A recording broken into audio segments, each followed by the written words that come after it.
Hey everybody, welcome back to another exciting episode of the Stash Report from the Stash Project. Today is November 9th, 2020. So in this week's episode, we have a couple of kit teases, parts teases, if you will. We also have the, what are we going to have? The January Hasegawa kits, as well as the February Aoshima kits. So before we get into the kit announcement part of the episode of the show, of the fantastic thing that you've sitting down to watch, we'll take a look at the couple of teases here. We finally got an assembled model out of Nunu on the BMW M8. You may recall we've shown you pictures of the body, pictures of the chassis, large kaleidoscopes of, or composite pictures of more kaleidoscopes of the body in a bunch of different trims, and the chassis in a bunch of different trims as far as being completed in ever increasing stages. And this is finally the car in one whole big old piece. So does look good. Looks like an M8, I guess. It'd be very hard to tell without sitting it next to like an M6, because the M8 is, for all of the Bodie McBoatface that an M6 is, the M8 is even wider and bigger. This kit, as it's assembled and shown, does have the PE set added to it, so that's why you're seeing like PE brake faces and the window netting and the pit tube on the top of the car, and the antennas and things like that. That'll all be included in the PE detail upset that's sold separately with this. It is also now on sale as a pre-order in Hong Kong for late December. I still think that the pre-order date of February the spot model has is probably a great deal more realistic in terms of actual release date than anything in December. But, I mean, we have been proven wrong with stuff like that before, although I will say that we've been proven right a great deal more. We just had a couple of kits that were supposed to come out in November from Nunu slide in the middle of December. So, yeah, you know, it's just, it is what it is. The stuff will come out when it comes out, and fighting it's sort of a bit of a trick knot at some points.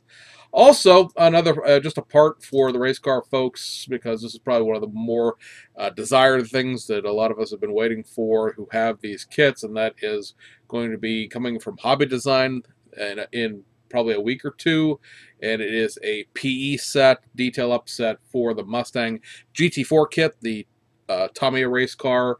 So you see here you're going to get a number of frets of PE, including a brass set that has sort of a weave-it-yourself driver safety nets for both sides of the cockpit. It's not really nearly as intimidating as it looks at first glance. You just basically have to take the parts that are sort of on the bottom of the tree that have three little indentations on it, and just take it and slide it down the sort of three-pronged sort of trident part of the thing, and sort of weave it between. So you'd more than likely, the way these things look like they're constructed, you're going to take the middle part and sort of bend it up, and then slide the crossbars underneath of that sort of slightly bent up thing, and then, you know, and then bend it back down, and that's going to be how you weave the thing together. So it's not really, you know, quite as intimidating as it really looks when you sit down and sort of study it a little bit. It has PE seat belts, which are kind of annoying in general, especially when you have a whole PE seat belt like set for all the buckles and things like that. It's that those tend to go, you know, if you're going to use those tend to go a lot better with a ribbon style seatbelt than it does with the actual PE ones. Looks like you get an antenna. There's some resin bits and pieces, and a whole bunch of fasteners and things like that in bags. Without having the instructions in front of it, it's kind of hard to tell what all those rivets are really supposed to be for. There's a bunch of grills here, obviously. There are the front canards, and I believe both their formations, the actual front canards that make the dive planes, as well as the ones that make sort of the bottom of the front splitter. It has winglet ends, there's tow hooks, there's the fuel filler, the brake faces. I believe there's also PE foot pedals, PE shifter pads for the steering column, things like that. Quite a bit it'll be, sort of one of those things where you decide how much is too much in terms of how much of that all you're going to use. Right now, it looks like it's going to be about $25 a set for you get all of this in one set. So it's not too terrible a price. I mean, when you think about like the PE set for the GT3 Mercedes that Tamiya did, that was like $45. And that's not the one that has like the opening doors and the engine. That one's like $100. So it's a decent price. I'm sure that if Studio 27 did it, it would be slightly less, but it would also probably include quite a bit less. So it's a trade-off there. All of your finer retailers that carry Hobby Designs products will carry that eventually, but Hong Kong will probably be the first ones. And that'll take us to, again, so kit announcements here. We have, again, January 2021 Hasegawa stuff. So starting off with the same old in terms of, straight reissues. You have the Datsun 240Z in its left-hand drive format, the Honda Civic EG6 SIR2, and the Subaru 360 Deluxe. And then we're going to sort of like do one of those, this is new and that's new, and as we tend to do with Hasegawa stuff, how much new it has is how far down this list it goes. So first up, you have a reissue of the BMW 2002, and that's going to be done as a Bavarian police car. So I believe this will actually have some newly tooled emergency lighting pieces to it. I don't believe there's anything in the current Hasegawa catalog that necessarily replicates a mid-60s, early 70s German police equipment. And then, of course, I have a decal set. There is going to be a reissue of the Lancia Delta HF Integral Evo street car, the actual regular civilian car, and that is going to have the blue Lagos striping package included. Now, I want to say it's probably 4 years ago now.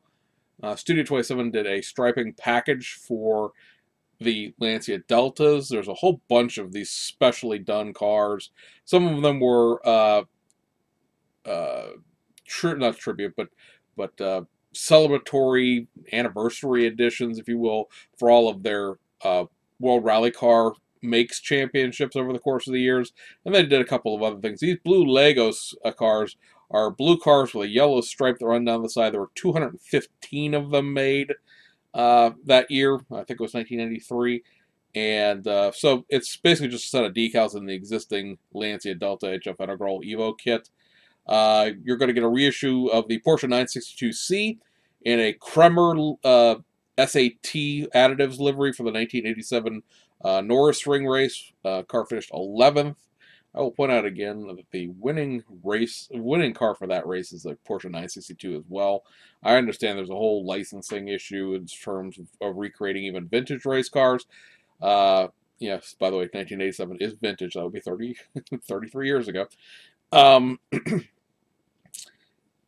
There must be a reason why they're not doing the winning car, because the Sauber C9 that they did is from this race as well. It was just released a month and a half, 2 months ago. So it's another car from that race, but it's another also ran car from that race. It's an interesting choice that they made there. They get a reissue of the Mitsubishi Lancer Evo 4 in its 1997 Finland Rally winning livery. I'm not sure that's something that's been done before. I meant to look that up and I did not, so bully on me for forgetting to do that, but that's possibly a new set of decals there. And then they're going to reissue the Datsun Bluebird 1600 Triple S. You may recall that just got reissued last month with a resin chin spoiler. Well, what is it coming with this time? Why, glad you asked. It is a Resin Girl All the Things. Yes, another venerable classic, if you will, Hasegawa kit from the 1980s, getting a girl added to it. I can only wait until we get girls thrown into the 328 Ferraris, the 348 Ferraris. I'm assuming that Hasegawa still has a Ferrari license to reissue those kits with. Let's see what else. These Jaguars, Jaguars, these race car kits. Remember, there's a street car version of those. Be interested to see if those show up. And let's see. Also, a reissue of the Mazda Cosmo, and this will be the Super Detail kit. So much like the R89C that we talked about, which is going to be coming out before Christmas, it has white metal engine and a bunch of PE and and things like that. This had the same thing. This is the only way you can get a Mazda Cosmos from Hasegawa with an engine in it. Now, it's a white metal engine, but it is the only one that has an engine in it. It has a PE for the engine compartment and the hood bracing and things like that, because obviously the regular Mazda Cosmos, the hood doesn't open on that. It will be very interesting to see if the Toyota 2000 GT will be part of this series too, because that is something that in the past also was done with the Super Detail, and I believe the last time the Mazda Cosmos Super Detail kit was released was 1984. So that is quite a while ago, obviously. And then last but not least, for January, Hasegawa gets a modified reissue of the yet to technically come out New Tool R32 GTR kit. And we told you this was coming, so this is no big surprise here. And that is going to be a STP Tyson, or Tyson, liveried 1993 Autopolis winning car. So that is the second round of the 1993 Japanese Touring Car Championship Series. And we told you there was going to be a Group A race car version of this kit. It was very, very evident right from the drop, if you will. The Supra looks like it's also going to have a Group A race car component to it as well. But that was something we didn't really know for sure, or at least was a possibility until we saw the test shots of that. Even the 3D renders of the GTR showed it having a sheet metal floor, and that's kind of a sort of a bummer for the street car, because you're going to have to flock the floor to not have the floor end up being all undulated, or put a piece of some very, very, very thin sheet plastic down to make the floor flat. Otherwise, your floor is going to look like it has no carpeting, because it does not have like the engraved carpeting pattern to the floor. Obviously, that base interior, is for the race car and the street car. So there's going to be a whole bunch of new parts to this: wheels, tires, fuel filler. There's basically a different trunk lid. There's a different spoiler. All the interior pieces, obviously racing seats, things like that. So again, not a big shock there, but happy to see that coming out as well. No Supra race car in here, so maybe we have to wait till February to have that announced. But speaking of February, that'll take us over to the Aoshima stuff. Now, they did give us also a couple of pre-painted kits that they're going to be doing this summer. I don't know why we need to know about these so far in advance. At least they didn't say they're going to come out in February and then they don't come out until summer, because that has been, if you follow this show, for the entire time we've been doing it, a lot of times Aoshima's pre-painted kits end up coming out 5 to 6 months after they were supposed to in the first place. So maybe by announcing them 5 months in advance, they'll actually have them out on time. But what they're going to be doing are some pre-painted Lamborghini Aventadors. There'll be 3 different colors: orange pearl, gunmetal metallic, which I think is redundant, right? Gunmetal is already a metallic, but gunmetal metallic, and then also a dark green. And those are going to be coming out in August of 2021. And then they're also going to be doing a pre-painted version of the Toyota Truno AE86 from the initial D series for the Project D version of that kit. So that's, again, always that mid-grade of the 3 different: the initial D, the Project D, and then the Volume 37. That kit has never been done in a pre-paint before, so I guess if you're collecting the pre-paint initial D kits, that's something. And that is supposed to be coming out in July. So the actual February kits that will be coming, there are a number of reissues, as there always are, and then there's 3 kits that are sort of, a little bit changed or different or long ago, far away kind of thing. So first up on the reissue train, I know a lot of people have been waiting for this kit to get added to the supercar lineup, and that is the Lamborghini Huracan Performante. So I know James Tester over at Scale Model Experiment. He's been waiting on that specifically because he asked me about it a couple weeks ago. But I know a couple other people have been asking about it as well offline. And so that kit will finally be coming out in its new supercar boxing. So if you missed that kit the first time, it's been out of production because this new one's coming, and the kit was kind of hard to come by. So that is coming back out. There is a PE set for that as well. Although I think the PE set is technically just for the Huracan. I have this PE set, but I can't remember if it's for the Performante, and people who bought it thought it was going to fit the Huracan, or the other way around. Because there's a Huracan and a Huracan Performante, and between the two, the grills are different, the intakes are slightly different. There's the PE basically doesn't fit both kits. It only fits the one, and I can't remember which way it goes normally because it wasn't too terribly long ago. I saw somebody railing against Aoshima for selling it as a generic fits all, and it's not a generic fits all. It is a fits one. And the person who sold it to this guy, I feel bad for him because he bought a $30, well, I think he paid $30, but it's 18 to 30 depending on where you get it from. But at any rate, he bought an expensive PE set that he couldn't use on the kit he was trying to build because it was technically not for that one. But anyway, be that as it may, babbling. 89 Skyline R32 4-door, so that's the GTS T Type M.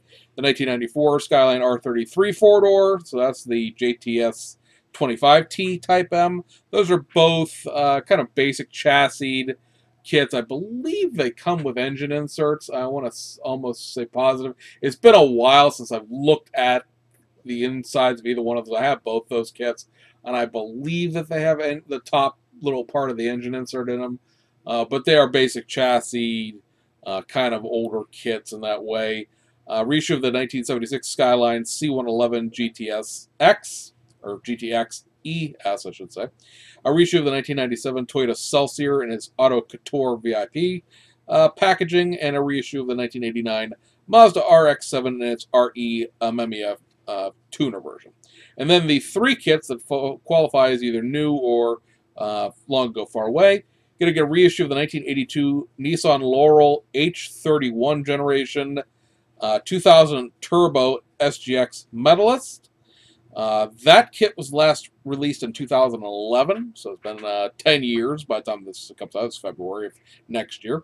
That'll be 10 years since that kit was released last. It is a Beskar vintage kit, motorized chassis with the battery box and all that stuff in it. And then also a reissue of the 1993 Nissan Laurel HC34 Medalist / Club S, so you can build either trim level there. That kit was last released in 2008. So it'll be 13 years since the last time that, right? 2018, 2012, yeah, 13 years since that was a part. I just got off work when I'm filming this, so give me a break. But at any rate, that kit has, again, a long time since it's been released. That is a more modern chassis, builds up like most of the 1990s era Aoshima kits where it's got struts and for the front and rear suspension, and there'll be some stuff molded into the chassis, but not nearly as much as some of the old kits that'll have a fully sort of engraved chassis instead of the real shallow motorized chassis that the H31 comes with. So that's a option again that hasn't been seen for a while. I completely forgot that kit even existed, come to think of it. And then the modified kit will be another reissue of the 75 Nissan Fairlady Z Custom. And they're calling this the Custom 2. And this is kind of an intriguing, I got some visual aids for you on this one.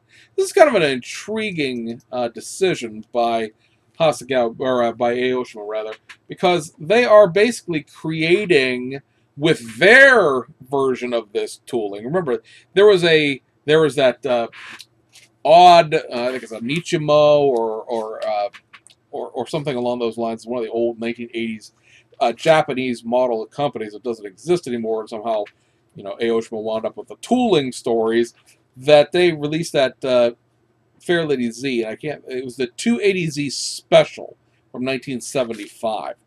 And it's an old 1980s tool. Very, very, very basic. But apparently it sold well, but was complained about, or people realized how old it was. And so this is them taking their Aero Z Custom kit that's venerable. It's the one that gets reissued all the time as a red car on the box art with the fender flares already molded into it. And they are modifying it into what basically amounts to their own version of that same 280Z Special. So you get these racing wheels that are being tooled up. It's going to come with slicks because this is like a racing flavored car. Basically, anything you see on these next two images that's in gray are the new parts. It's going to have basically new flares modified onto the body. I'm not sure if those are going to sit over the existing flares or they're somehow going to incorporate the flares that are already on the body. Because those flares, again, are molded to that body with a new front bumper and sort of a new front splitter area. and then also a new great big rear wing for the back area, and then also a new rear bumper. Well, it's just a rear bumper, so much smoothed out small bumper. I'm assuming the bumpers are going to be in chrome because that would probably make the most sense, but it could be sort of a monochromatic finish. But yeah, it's sort of a different idea, I guess, in terms of releasing something. But it certainly could serve its purpose, because while the Fairlady Custom Z is an old motorized kit, it's not nearly as old as the special that they got from wherever they got it from. So there are a few releases this week. 1 Hasegawa, 3 Aoshima. Also, we're going to mention these because these were reissued or re-released, however you want to talk about it, from Micro Ace Airy. And I'm mentioning here only because I see people ask about these kits from time to time on different forums, because they are the only 1958 Cadillac kits in existence. And so the only place I know you can get these is Hobby Search. That's that 1999 .jp link that comes up at the very end of these videos in the credits. And I presume they did a production run of these, maybe 1,000, 1,500, which is what a reissue run in Japan tends to be. But they did all 3 of these kits, so yeah, I mean, I guess.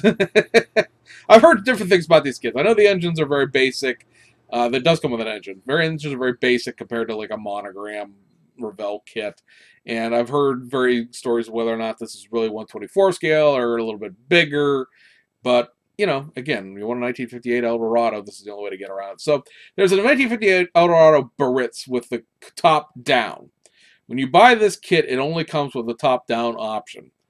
So know that going in. All these kits, by the way, are also molded in the color of the box art shows. So this is molded in sort of a pinky kind of coral color. And then you have the Eldorado Baritz up top. Now this comes with the up top and the down top, so this one sort of services as both. I think if you're going to buy one of these 3, this is the one to get, because it offers you, again, either you put the convertible top down or the convertible top up.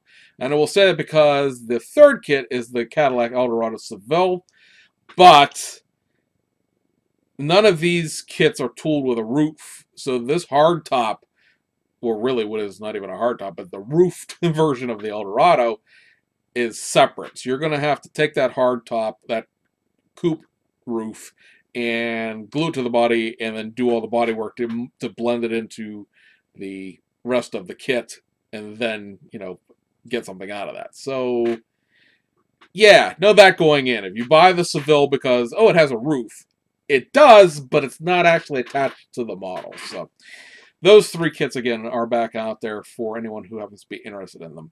Over at Hasegawa, you have this release, which is a release with 1 new piece, and then sort of the decal packages do everything else. And there's the 5th Toyota Starlet kit that there is, the EP71 Turbo S late version, super limited. So this has a resin Momo steering wheel added to it, and that's it as far as the new stuff goes. Everything else in here is just sort of taking pieces and parts from the 4 other versions of the kit that exist, and then adding some new decals in to do the super limited version. And yeah, you get this sort of charcoal gray silver car. It's kind of a mix of both colors when you look at the instructions, a mix of silver and charcoal gray. And yeah, I mean, if you want one more shot at that Starlet ride, if this one gets the dark blue interior and with red piping around the seats, so painting that ought to be entertaining, because they do not include the red piping as decals, but you do get, of course, the big center decals of with that wild 1980s graphics that all the Toyota Starlets seem to have, so that's back out there. And then over at Aoshima, a couple of straight reissues, and then one of the new kits for November. So you have the Mitsubishi Delica Space Gear, which is just a fun, 4-wheel drive, kind of off-roady minivan. And then you have the Delica Star Wagon, which is the preceding model that came about 5 years earlier. Again, same principle. It's a four-wheel drive off-road van. Don't see too many of these things in the United States. I don't think I imported very many of them here, but you do see them a lot in obviously more mountainy areas of Indonesia and various uh, Central and South Asian countries. So it's just a fun kit in general of what it represents, because it's so far and away from what we would associate with a minivan here in the United States. And then, keeping with the minivan theme, you have the reissue of this. This is a Nissan Elgrinn E50 generation. They're calling it a 1999, but you could also build a 1994 from this. This is a Nissan Elgrinn. So you can build this one of three different ways. You can build an Elgrinn X, which is the base model Elgrinn, and that'll be the one that you can build as a 1994. And then the two 1999 versions are the Highway Star, which is the top one on the box art, and the Rider, which is the one on the bottom of the box art. So you get three sets of wheels in this, because each one of those versions uses a different set of wheels. And then there's a couple of sets of bumpers, a couple of sets of ground effects, a couple of sets of grills, a couple of sets of steering wheels, and easy for me to say at this time of the morning. But yeah, the different sets of interior and painting instructions. Actually, the instructions on this are probably bigger than they are on any other kit Aoshima has released that's not like a supercar or a full detail kit, because they do really go through each step of the car and how to paint it for each of the three versions. And I don't think there's necessarily an exhaust option, but I think there's an exhaust tip option as well, depending on whether you're building the base model versus the other kind of touring versions. These are technically full-size vans in Japan, and they kind of look like a Chevy Astro and a Ford Aerostar had a very unfortunate offspring. But it is the only E50 Elgrinn model out there, and there are other Elgrinns from Fujimi. So, if you're kind of in a full-size Japanese van collecting mood, this is certainly a key piece of the puzzle, because this kit has not been released in its factory stock format in something like 15 years. So there is that. And technically, these are factory stock, because the Highway Star, the Rider, and the Elgrinn X were all factory trim levels. They are all, technically speaking, representing factory stock vehicles, just at different price points and options. So that, guys, will wrap that one up. I just want to say in advance, because it falls on a Wednesday this week, and for some reason we're not observing it on Monday like we would normally, a special thanks to all the veterans out there. Thank you for your service to this country that lets us do silly things like make modeling videos in the middle of viruses and political strife and all the other stuff. We can forget about all that nonsense for 15 minutes here. And my thanks to my dad, who was in the Air Force. My grandfather's passed, but he served in the Army. And again, to all those other veterans out there, thank you again. And we'll see you guys on the other side.